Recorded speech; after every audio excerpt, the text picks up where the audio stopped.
entier et spirituellement, divinement, l'œuvre même de Dieu que nous offrons. Ce n'est pas pour rien, je voulais le rappeler, que nous le faisons par une messe. C'est le poids de ce que nous mettons de divin.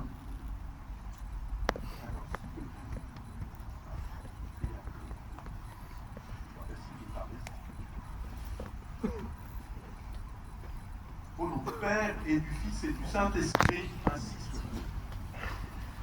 C'est l'évangile de Cana qui nous est donné d'entendre aujourd'hui, alors que nous nous réunissons dans cette chapelle expiatoire. Et cet évangile de Cana est particulièrement puissant puisqu'il célèbre l'union du Christ et de son Église. Et nous qui sommes chrétiens, chacun de nous pour son rang, eh bien nous participons de ce corps mystique du Christ et donc de son action. Voyons donc, puisqu'il nous faut fixer les yeux, vous le savez, sur l'héroïne de cet évangile qui est la Vierge Marie, voyons donc si, en regardant la Vierge Marie, nous pouvons progresser toujours plus dans la compréhension de la venue du royaume des cieux.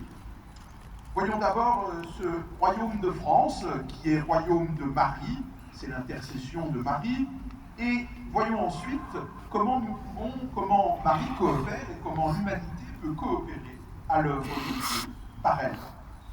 Tout d'abord, le royaume de France est le royaume de Marie. Vous le savez, la Vierge Marie a d'ailleurs de très nombreuses fois fait bénéficier la France et les Français de sa présence, de ses messages, de ses apparitions, de ses faveurs.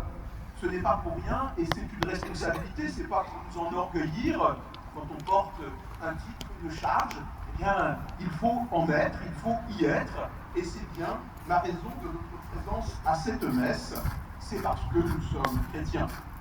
La Vierge a remarqué qu'il manquait du vin, et c'est une question fondamentale.